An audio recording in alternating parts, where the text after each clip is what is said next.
chapter 7.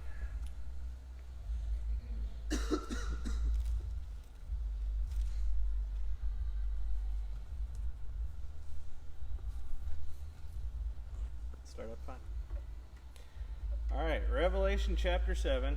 Okay, so last week where we were at was the Lamb was opening those seals that only the Lamb could open. And as he's popping them, it's unleashing pieces of God's judgment upon the earth. But there's kind of a pause here between seal 6 and seal 7, and that's where we're getting at tonight. So somebody read verses 1 through 3, please. After this I saw 4 angels standing at the 4 corners of the earth, holding back the 4 winds of the earth to prevent any wind from blowing on the land, or on the sea, or on any tree. Then I saw another angel coming up from the east, having the seal of the living God. He called out in a loud voice to the 4 angels who have been given power to harm the land and the sea. Do not harm the land or the sea or the trees until we put a seal on the foreheads of the servants of our God.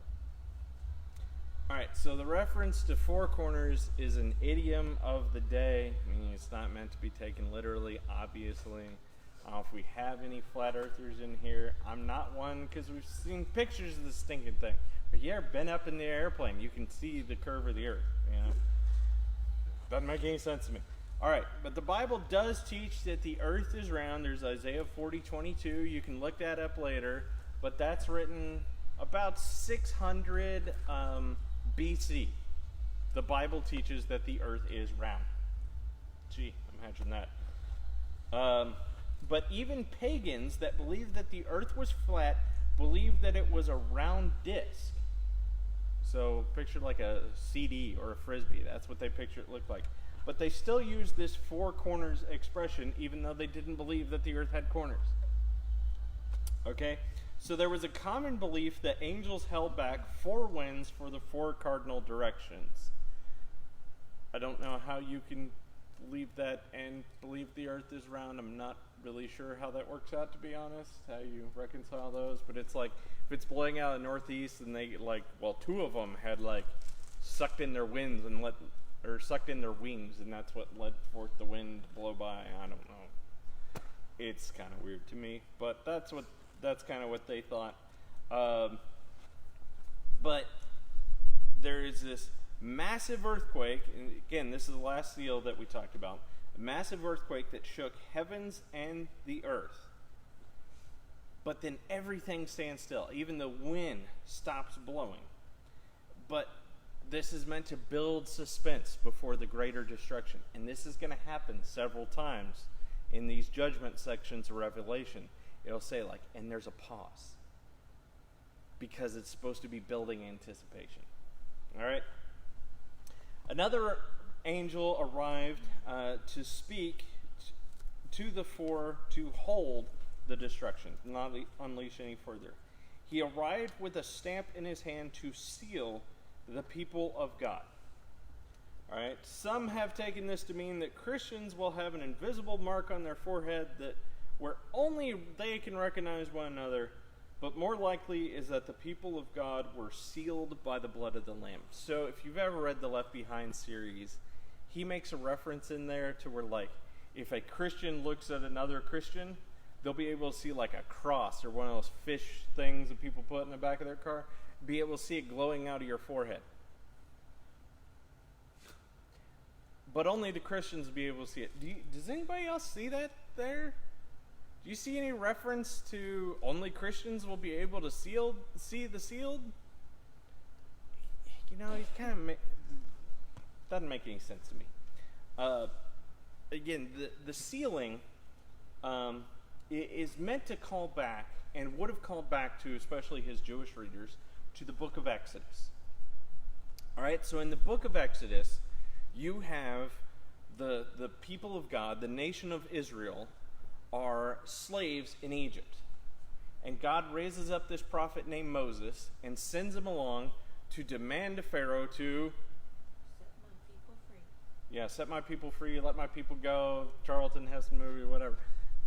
You guys know basic story. If you've ever seen the Charlton Heston movie, it's really long. Or there was a cartoon that's pretty good that came out years and years and years ago.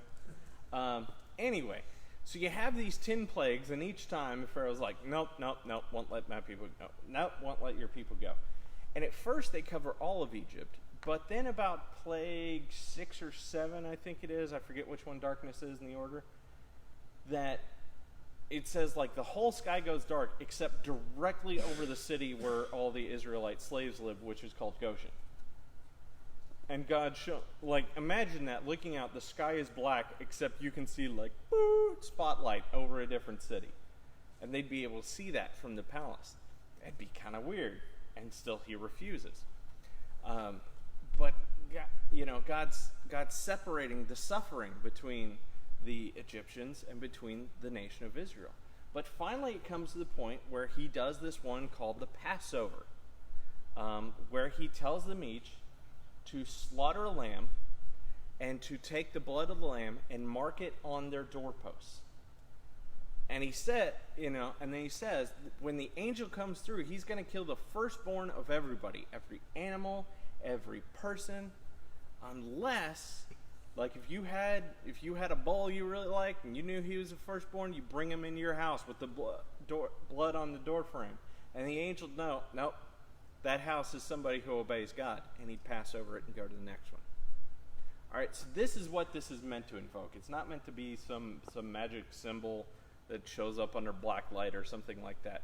It is meant to connect, and would have, especially to his Jewish readers, to this idea of the Passover, that they're sealed, they're marked. So the angels of destruction would pass over God's people. Does that make sense?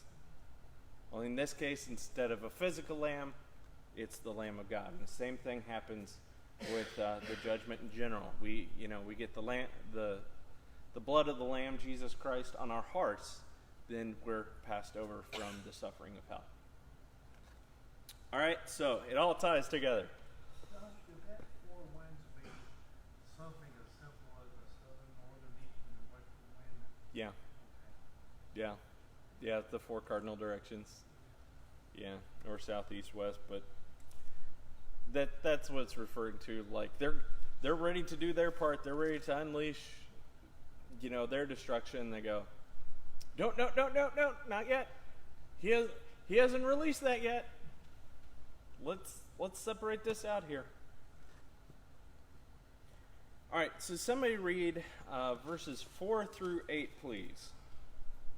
Then I heard the number of those who were sealed, 144,000 from all the tribes of Israel. From the tribe of Judah, 12,000 were sealed. From the tribe of Reuben, 12,000. From the tribe of Gad, 12,000. From the tribe of Asher, 12,000. From the tribe of Naphtali, 12,000. From the tribe of Manasseh, 12,000. From the tribe of Simeon, 12,000. From the tribe of Levi, 12,000. From the tribe of Issachar, 12,000. From the tribe of Zebulun, 12,000. From the tribe of Joseph, 12,000. From the tribe of Benjamin, 12,000. Everybody give Heather a round of applause. She got all those hard names and everything. Do them all, didn't stumble over one of them. I'm impressed. Here we arrive at one of the most argued about passages in all of the book of Revelation. Do I need to state that again? Okay. Some argue that out of all the symbolism of Revelation, that this is the most literal passage found in the book of Revelation. Why they would pick out this one in particular and say this one's literal and the rest of them's figurative, I don't know, but they do. So there are a few problems with this, of assuming that this is literally, 12,000 of these different tribes of Jews that are being marked. First of all, Levi is included. Now, let me explain this. When God set up the nations, or the different tribes of Israel that were basically like states within the nations, they were named after these 12 sons of a man named Israel. Only a couple of the sons had been not so good, so they were cursed that they would be scattered. And those were Levi and Simeon. Simeon's territory was divided a little bit here, a little bit there, a little bit there, a little bit there. Levi is actually turned into a blessing. That guy Moses I mentioned earlier was from the tribe of Levi. And when you have this golden calf sacrifice and all this stuff going on, Moses tries to rally the people of God to him. Only the Levites, only his own tribe respond. And so God makes them into the priest for the nation of Israel. So they each had a city in everybody else's territory. So that's how they were scattered about. So theirs turned into more of a blessing, where Simeon's did a curse. All right, so, but whenever they would list out the 12 tribes of Israel, they would never list Levi as one of the tribes.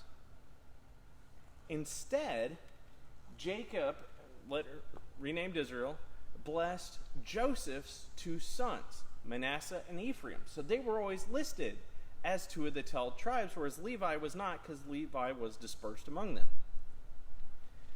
But if you look at this list here, Levi is listed, Manasseh is listed, Ephraim is listed as Joseph, not under its half-tribe name, but the tribe of Dan is omitted entirely. Why Dan?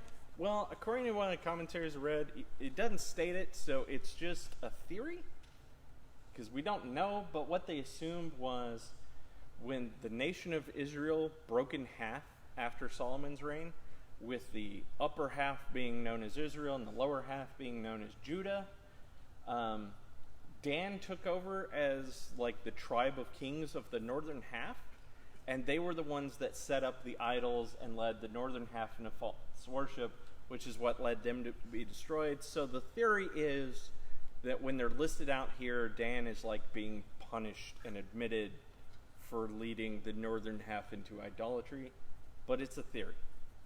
It doesn't say that. We don't know that for sure. It's just, I'd even have a hard time calling it an educated guess. It's a guess, because there's not a whole lot to work with there. But even if you add together all that, then you have in about 700 BC, the northern half of the kingdom of Israel were completely wiped off the face of the map by a country known as Assyria. Now, some of those Jews survived, intermarrying with some of the Assyrians, and became known in the New Testament as the Samaritans. But the tribes were gone. Whenever the Jewish people are listed out in the New Testament, you're either a member of Judah, like Jesus was, you're a member of Levi, like Matthew was, you're a member of Benjamin, like the Apostle Paul was, or some people are like, well, I think I'm a Jew. But there were no tribes left. There were no genealogical records because they were wiped out. They're wiped off the face of the earth.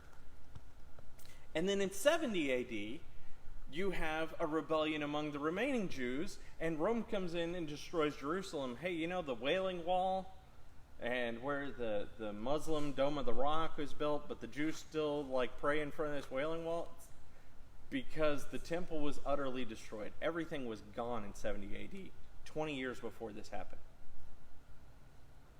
So that means these 12 tribes are gone. I mean, we have modern day descendants of Jews who know that they're descendants of the Jew. Ask them what tribe they belong to. There are no records. So how can we guarantee that we're getting these numbers from the different tribes of tribes that don't exist and haven't existed in thousands of years? Have I thoroughly confused everybody? Close. Okay. All right. I know it's complicated. That's why I've tried to make it simple. It's a lot of history, though. The ones that remained of these three tribes, they're basically an endangered species by this point, and even the ones that live now. How many? A lot of Jewish ancestry, or at least claiming people that live in North America, have blonde hair and blue eyes because they intermarried with the Germans for so long. So there's no way they can track back to a particular tribe. So that's a lot to say that. But that's the problems with this theory of that these are going to be actual people from these tribes, because the tribes don't exist. Others have co-opted this to describe their cult. There are several cults who say that the 144,000 belongs to them or them alone. The Jehovah's Witnesses very famously started with this saying that they were going to be the 144,000, only they would be allowed into heaven. The problem grew when there became more than 144,000 Jehovah's Witnesses in history, and so then they started saying, well, it's only this 144,000 that's going to be in heaven, but there's going to be this like paradise set up on earth, which we'll get to in a few chapters. But what happens is, if you do enough good deeds, if you draw enough converts, if you spend enough hours doing missionary work, if you donate enough money, then you can get to be a part of this 144,000. But in order to be a part of this 144,000, you have to do more work than somebody who's already there, and then you bump them out of heaven. And if somebody comes along and lives longer than you and does more work than you later on, they can come along and bump you out of heaven. That's the kind of hope I want in my religion. Long after you're dead, we will kick you out of heaven. Like the bumper cars. The sad part is the Jehovah's Witnesses have this tiered structure of how much they'll teach you based on how high you are up in a tier. So most of the Jehovah's Witnesses don't know that their spot in heaven is not secured according to their religion, because they've not been taught that. They're taught, especially early on, very similar things to you and I, but as you get higher up in, stuff kind of gets weirder. But by then, they've got you hooked in. You know, you've invested so much money and so much time. You're drawn in, so it doesn't matter what weird stuff they say at that point. It's why it's so hard to get people out, because they've already invested so much in, and when they're early in, it seems so normal. It's very, very difficult. But they get this fellowship and they don't want to go through that. So. Yeah. I had a friend who was born and raised Christian, married a girl that was Jehovah's Witness, and now he's a Jehovah's Witness. Yep. I said, how does that even work? They can really twist your thoughts. Yeah. See what It's they so easy. It's such a slippery slope, especially when you have someone that you genuinely care about that's in that. But I think also part of that comes to blame of we in churches don't spend enough time trying to educate ourselves. Like, if you understand what the difference is, and you understand the nuances of what they're teaching versus what the Bible actually says, then it's easy to stand against it. It's easy for me to stand up here. The only time I ever talked to Jehovah's Witnesses, they weren't trying to convert me, I was trying to convert them. So, you know, it makes a world of difference. Everybody say hi to Matt. Hi, Matt. So, but another thing they'll do is they'll hand you out a Bible that seems so similar to ours, and then they change a word here, and they insert a word there. John 1:1 is a very famous one. In the beginning was the Word, and the Word was with God, and the Word was God. They change it to say, and the Word was a God. Little g. He's one of hundreds of gods. They don't teach you that when you first get in there. You have to get into a higher enough level. They believe that Jesus was not born of a virgin, but God the Father came and had sex with Mary. And that's when Jesus came into being. They also believe God had sex with Eve, and that's where Satan came from. That he's the older brother, half-brother, of Jesus. And that Eve then had sex with Satan, and that's where black people came from. Oh, Lord. knew I was running them off the property for. They don't tell you that your first day in the door. And they based their entire religion off of these 5 verses we just read, this 144,000. They have made up their entire religion, their entire doctrine, based on this 144,000.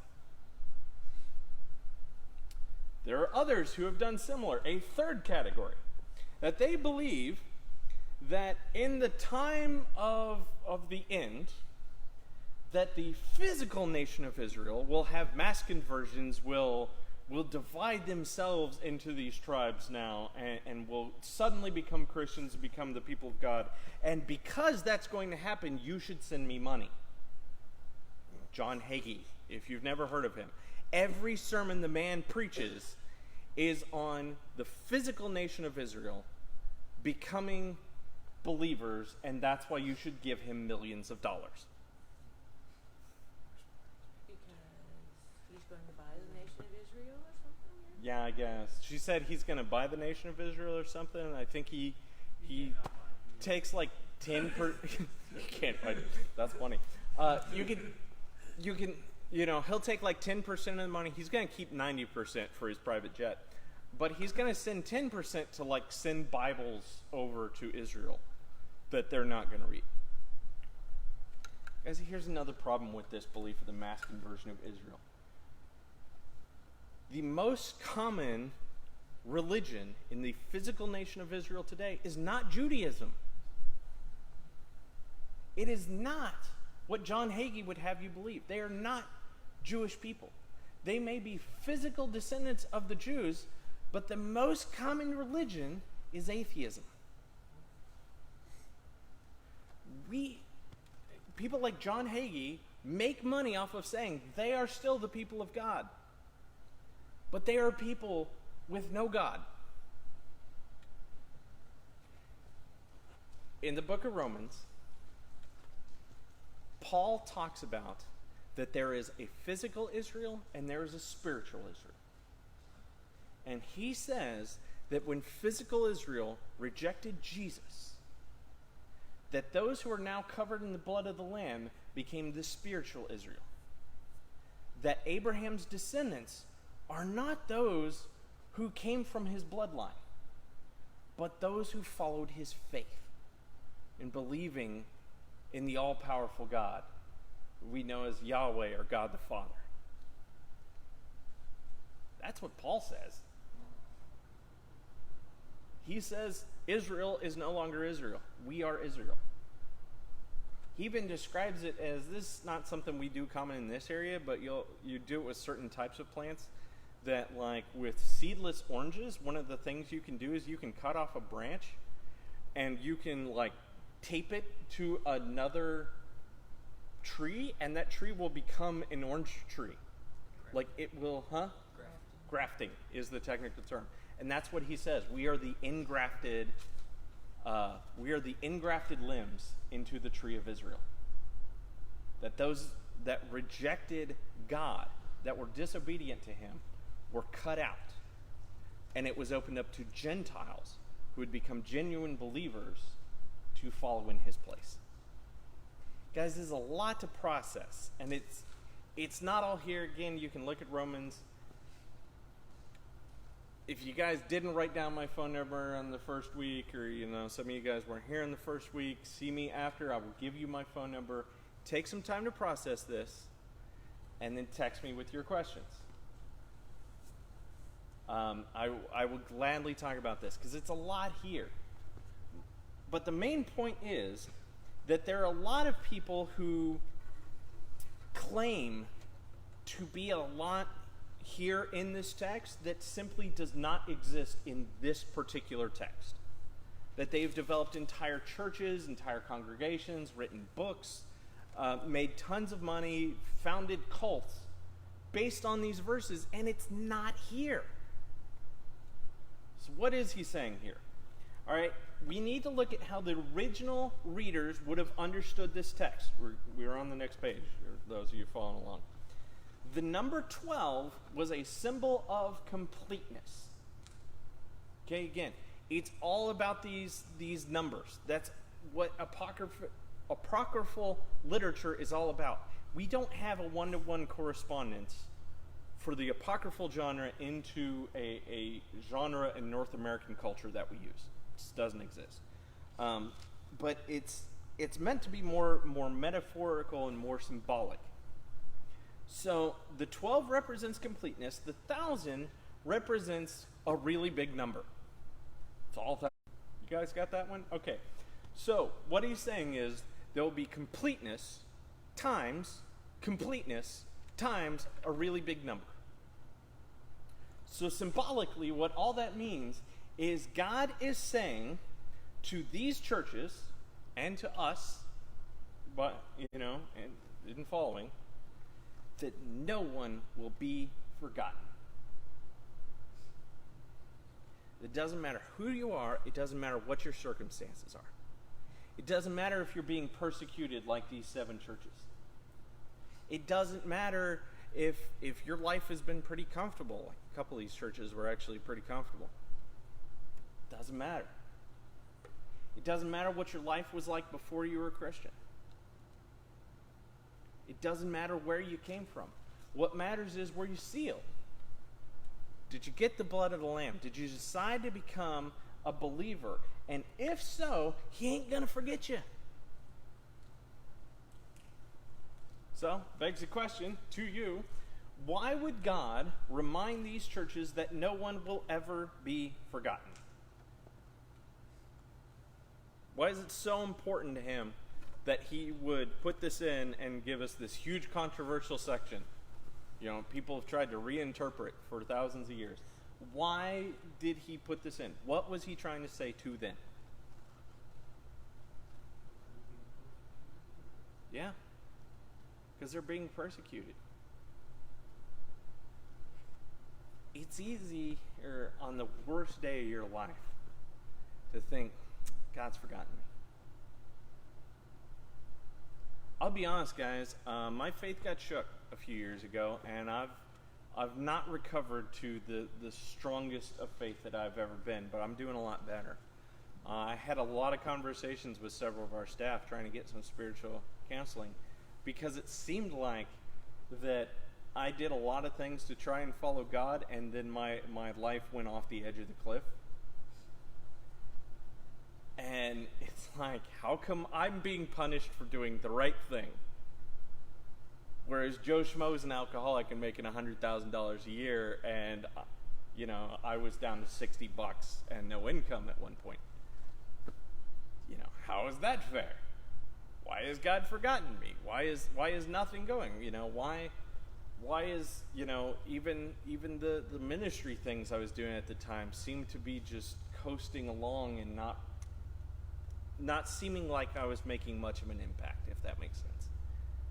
And that was hard for me coming out of 2 churches where I had a big impact, to go to feeling like I was sitting on a shelf. That's because Satan already has us hooked in the alcoholic that's making Yeah. the money. But And she said Satan's already got his claws in the alcoholic, so he doesn't got to mess with him as much. But has anybody else ever felt like that? yeah. Yeah. And there's a reason I said that, even brave enough to say it online, whereas I really haven't talked to very many people about that. For one, it's easier to talk about now that I'm coming out the other side, if that makes sense. Not 100%, but still doing a lot better. But it's important to remember that when we're in those down phases, that there's still something coming out the other side. For those of you who were here Sunday or watched it online or whatever, in Randy's sermon, he talked about there are 3 things people really struggle with, and they are faith, hope, and love. And he said for him, one of the things he has trouble with is trying to remember to show that love to people. Not that Randy doesn't care about people, but he doesn't know how to get that out of him. That's why one of the first staff people he targeted when he came here was somebody that was very good on the emotional side, Carmen Hammond, because if somebody passed away in the church, Randy would go and he would be at their house and he would do what they could. But Carmen could just hold their hands and cry with them and not say a word, but he could feel what they were feeling and just be in that moment with them. And so Randy's like, I'm going to let Carmen do what he does because that's his strength. Same with Vince Garman. Same with Donnie Whitlow. Randy knows he has trouble expressing this. Yeah, I can have some trouble expressing it too. For me, the hardest one was the hope part. I can get the faith. I can trust who God is and what he's going to do. And I can even, it's easier for me than Randy to be able to show love to people who are, hurting and in need and everything like that. I have an easier time expressing that than Randy does. But seeing the light at the end of the tunnel for me personally in this life and not just waiting for the next one, that's harder for me. So maybe there were some people in these churches going, boy, I'm really having trouble in this persecution having faith. How can God really be all powerful if his people are going through this? There's some people going through hope. Man, my kid's hungry. It's hard to have any hope when your kid's hungry. He's hungry because we made this decision to follow God. And God's, Jesus told us to pray for our daily bread, and my kids haven't had bread in 3 days. And again, Church of Ephesus, the thing he hammers them on is you've forgotten your love. You got pretty solid doctrine, but you ain't loving nobody. Church Laodicea, you're worthless. You don't do anything. You don't serve anybody. You don't reach out.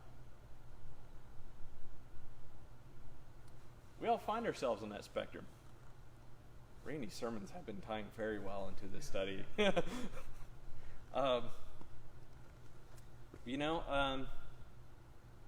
It's important to remember in those times, you ain't forgotten. It's not over. Your story ain't finished yet. God still has more to do. So we tell those guys in that RAC, if you still got breath in your lungs, you still got hope in your life. Yep. You couldn't hear that. He said, wait, they tell the guys at the REC, is if you still have breath in your lungs, you still have hope in your body.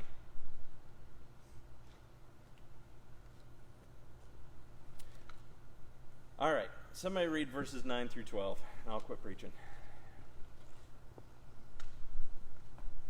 After these things I looked, and behold, a great multitude which no one can number, of all nations, tribes, peoples, and tongues, standing before the throne, and before the Lamb, clothed in white robes, with palm branches in their hands, and crying out with a loud voice, saying, Salvation belongs to our God, who sits on the throne, and to the Lamb. All the angels stood around the throne, and the elders and the 4 living creatures fell on their faces before the throne and worshiped God, saying, Amen. Blessing and glory and wisdom, thanksgiving and honor and power and might be to our God forever and ever. Amen. All right, so the same crowd that the angels supposedly counted, John sees for himself. And he doesn't say, and I saw 144,000 people before me. What does he call them? A great multitude no one could count. But again, if you look at the numbers, they would have looked at the numbers. It's the complete people of God. And it's a really big number of them. All right, so you can kind of get how this comes. And instead of Jews, how does he describe it? People of every nation, tribe, ethnicity, and language. Ethnicity is not the way they usually translate it. It says people. But the Greek word there is ethnes, from where we get the term ethnicity. By the way, a little soapbox rant here, because, I haven't done enough of that tonight. I hate the term race. Do you know where we use the term race instead of ethnicity, how that came about? It came about in this country, from early atheists battling against Christians in the education system and all that, who believed, we would say we're a part of the human race. They'd say, yeah, we're the human race, but these guys were also racist. They believed we evolved from monkeys, so did black people, but they didn't evolve as far as we did. That's literally where the term race comes from, that they're a different race. They're not as evolved as we are. That's why I won't use the term race. I tend to use ethnicity, something like that. So, little soapbox rant there for you.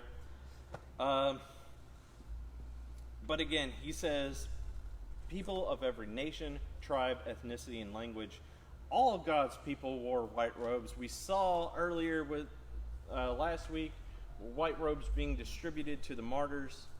This is kind of, he gets more of a glimpse in the future and what it's going to be like after, and he sees all of the people wearing white robes. They held palm branches, which symbolizes peace, and also reminded John's readers of Jesus' triumphant entry before his death. Mark 11, verses 1 through 10. Jesus comes in as this riding king. People are praising to him, and it says that they laid down their cloaks and the palm branches that they brought with them to make lean-tos for shelters during the Passover. So that way even the donkey he was riding wouldn't have to set foot on the ground, because they were praising him so just, hours before shouting to crucify him. But that would have reminded him. You can read that story there. The people of God then broke into a worship song. God does not only save, he is the only source of salvation. Salvation belongs to our God, implying it don't belong to anybody else. It's his. It's not even ours. The angels, the elders, and the creatures add a second verse, adding agreement and listing more attributes of God. Does that sound familiar? Anybody? It used to be a song we sung in church years and years ago. Salvation belongs to our God. Praise the Lord. Okay. I won't try and sing anymore because I can't. So, that's all I got. Somebody read verses 13 through 17, please. Then one of the elders asked me, "These in white robes, who are they, and where did they come from?" I answered, "Sir, you know." And he said, "These are they who have come out of the great tribulation. They have washed their robes and made them white in the blood of the Lamb. Therefore, they are before the throne of God and serve him day and night in his temple. And he who sits on the throne will spread his tent over them. Never again will they hunger, never again will they thirst. The sun will not beat upon them, nor any scorching heat. For the Lamb at the center of the throne will be their shepherd. He will lead them to springs of living water, and God will wipe away every tear from their eyes." All right, so one of the elders looked at John and asked him a question. It is not that he doesn't know the answer who these people are, but he's using the same teaching technique Jesus used, rhetorical questions. I think somebody totaled up, Jesus is asked over, I think it's over 1,100 questions in the New Testament, and he answers 8 of them. Almost always, he would ask a question. Hey, how many times should I forgive a neighbor? Well, how many times do you think you should forgive your neighbor? They come up to talk to him, and he goes, "Well, who do you say that I am?" Not that he doesn't know who he is. Who do you guys say that I am? So, you can see this rhetorical question. These are Christians who survived the troubles of this life and came out the other side. They were sealed by the blood of the Lamb. Again, if the sealing thing was a little bit more confusing, it ties it back in here. They washed their robes in the blood of the Lamb, and they came out white. They came out righteous because of the blood of Jesus. The elders then started a new song because they overcame, tying it back to chapters 2 and 3, to he who overcomes is going to get this. He who overcomes is going to get that. Hey, these guys overcame. And so, because they overcame, they were in the presence of God forever. Their suffering in life was replaced with reward. God met every need they had, and he will protect and comfort them forever. How's that sound? Nice. Sound like fun?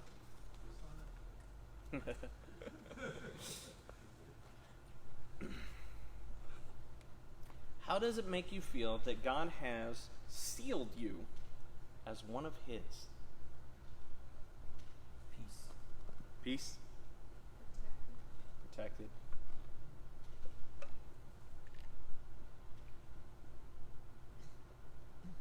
Reassured. Reassured. Loved.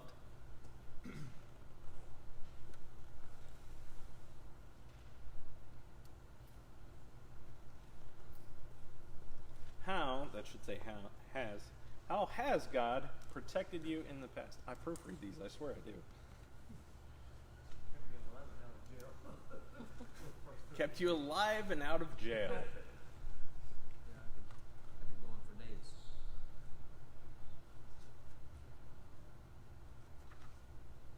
You want to see the pictures of my truck wreck? Do they match your van? Probably pretty well. What do you think? Close. Close? Yeah. 60 miles an hour over the expressway in the woods, and I came out with what? A scratch? No, you hit a car, a guardrail, then woods. Oh, well, yeah. Hit a car, hit a guardrail, then the woods. Came out. A bruise here and a bruise here. Yeah, nothing broken. Nothing. Steering wheel, seatbelt, A visor Thank a visor. visor. and airbags. Yeah, No gas. nothing broken. No band-aids. No stitches. Nothing. Walked up the broken. hill to the ambulance. What else? Yeah. That's what working night shift for Fords will get you. Yeah. Monday morning.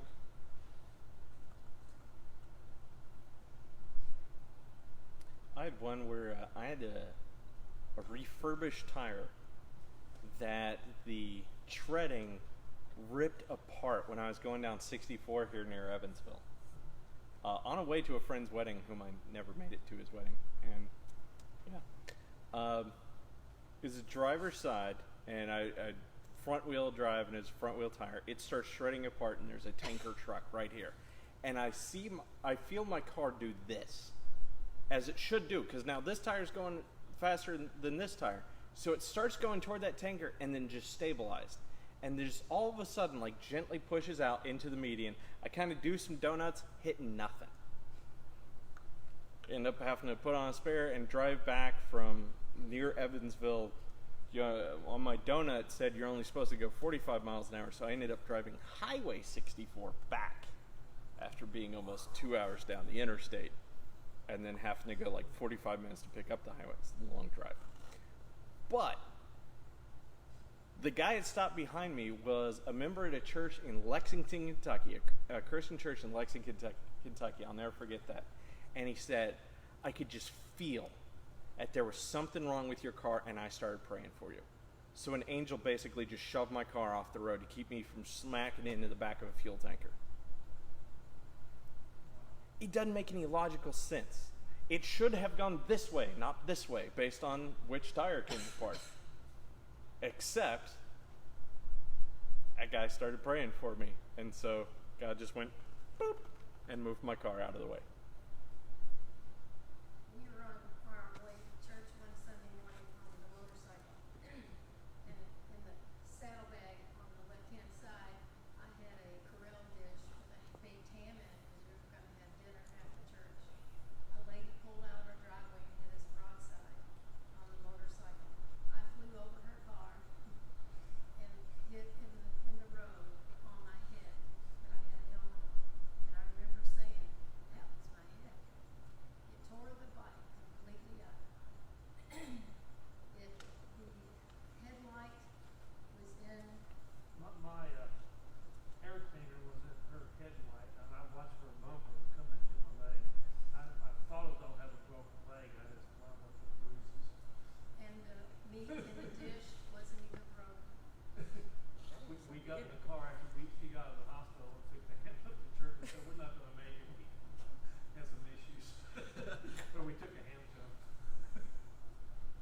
Wow. And I missed the bike truck real bad too. Most bikers would say, how bad was the bike?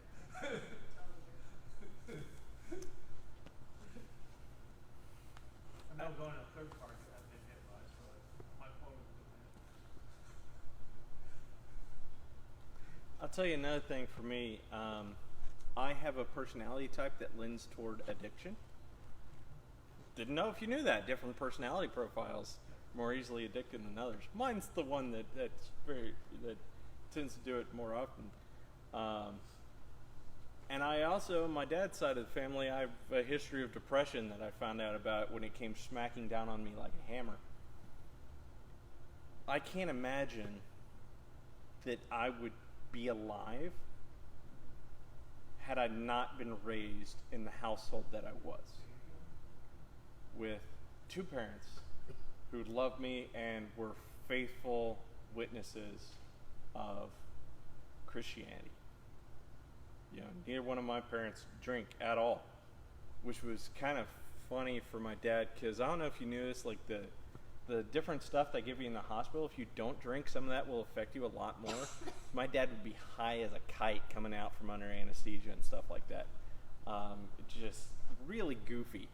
But, you know, had I grown up in a drinking household, I'd probably be dead. But that was never a temptation for me because I was never around it.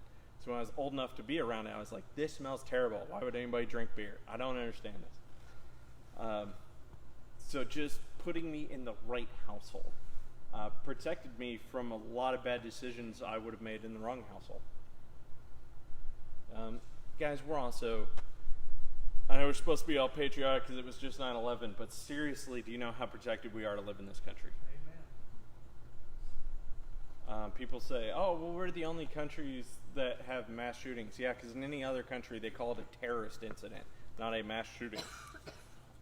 You know why they call it a terrorist incident? Because here we'll have 3 or 4 people killed, and there they have more like 30 or 40.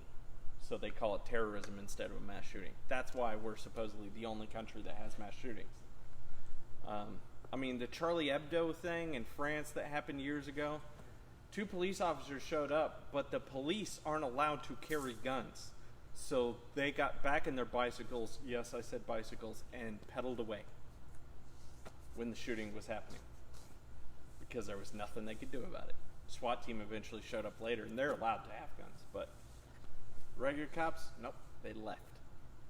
Do you know how protected we are to live in a nation that has a great police system, that has, we have 5% of the world's population and 50% of the world's clean water, and more than 50% of the world's money.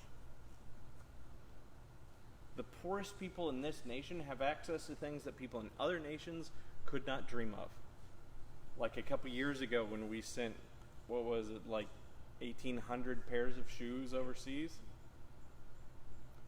Their wealthy people can't afford shoes. We gave them away because we had too many. Or some of us just, you know, went and just bought some at Walmart to donate. You know, there's a lot of shopping bags in there. I know, you know, so guys, we are so fortunate. What does it mean to you right now that God will never forget you?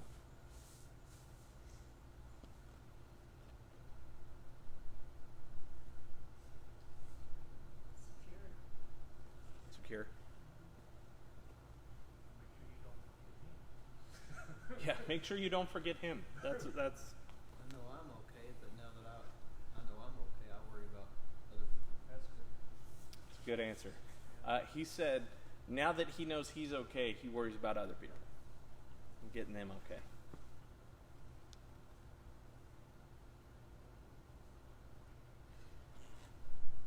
It can also mean we can take steps that we wouldn't normally take.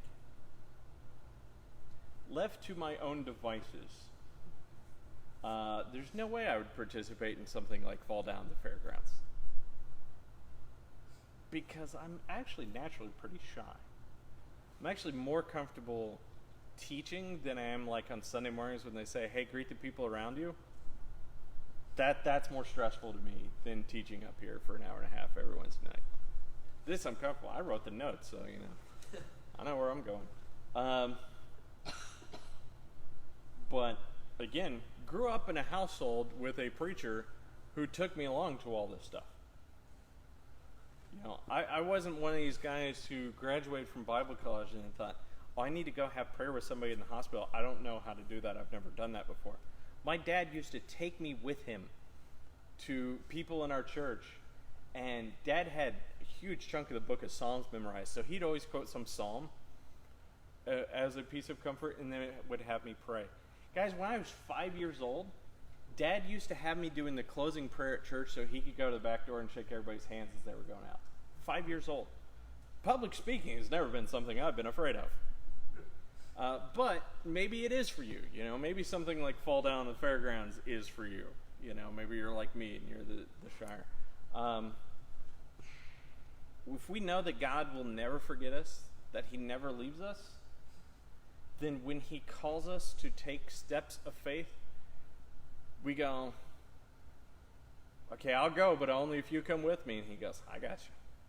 I've been there before, so I'll gladly go with you. So we don't have to go it alone.